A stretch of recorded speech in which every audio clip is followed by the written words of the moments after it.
नमस्कार, आप सभी का फिर से स्वागत है।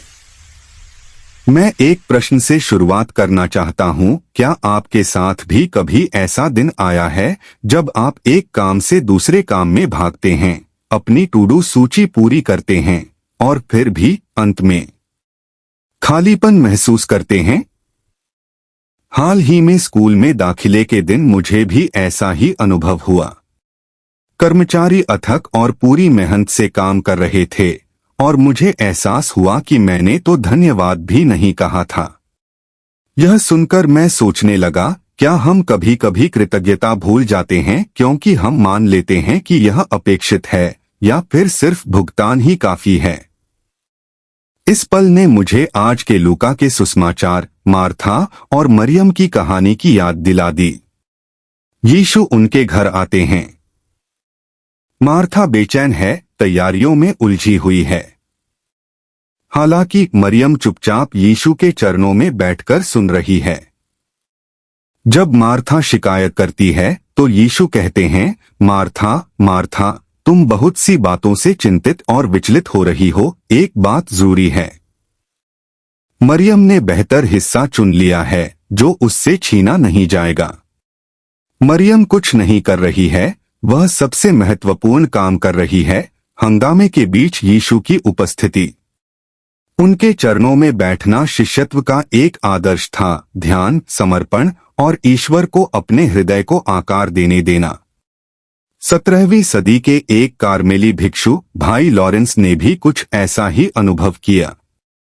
मठ की रसोई में विनम्रतापूर्वक काम करते हुए, यहाँ तक कि कभी कभी बर्तन भी तोड़ते हुए, उन्होंने हर पल ईश्वर की उपस्थिति को खोजना सीखा।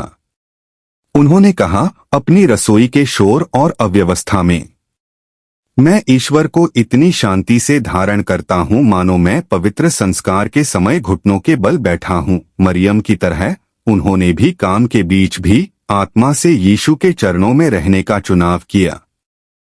मार्था हम में से कईयों का प्रतिनिधित्व करती है। वे उत्सुक सेवक जो भलाई करना चाहते हैं लेकिन चिंतित और विचलित हो जाते हैं।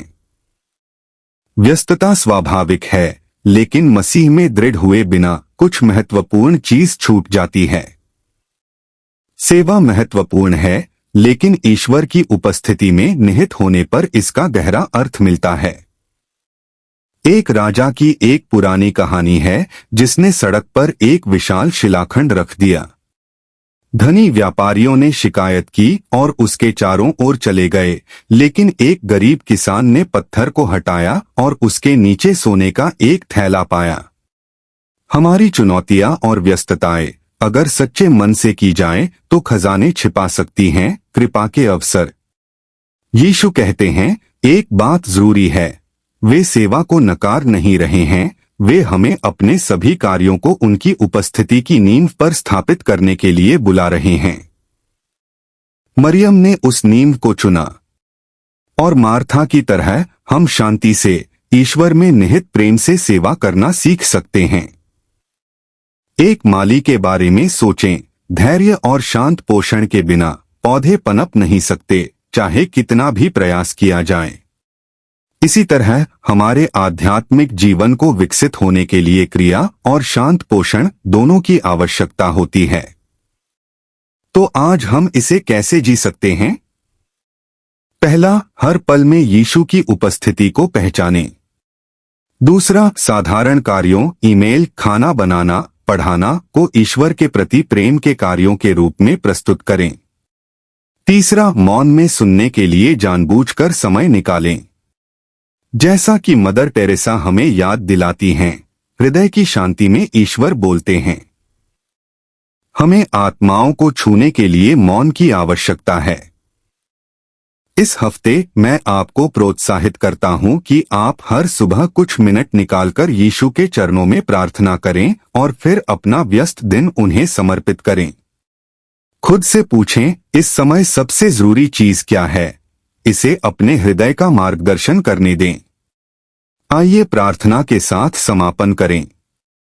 प्रभु यीशु, हमें बेहतर समय चुनने में मदद करें ताकि हम अपनी व्यस्तताओं के बीच आपको पा सकें। हमें शांति और प्रेम से सेवा करना सिखाए।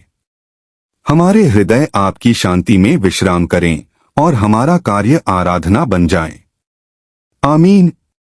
एक गहरी सांस लें और यीशु को वहीं आमंत्रित करें जहां आप हैं। Echoes of the word echoing Christ in every heart where silence speaks and every voice matter. Rooted in Carmelite contemplation and creative prophecy reflections, visuals and captions. Crafted with love and multilingual. Inclusive. Spirit-led. You are not just a viewer, you are part of the echo. Join a community that honors every voice. Let the word resound through hearts, screens, and lives. Welcome home. May every post be a prayer, every image a window to grace. Subscribe, share, commit. Prayer requests and mass intentions. We believe in the power of prayer and the grace of community. If you'd like us to lift your intentions in prayer or include them in our mass offerings, you can write to us. Email, echosofttheword@proton.me. Mobile phone WhatsApp, +918981223485.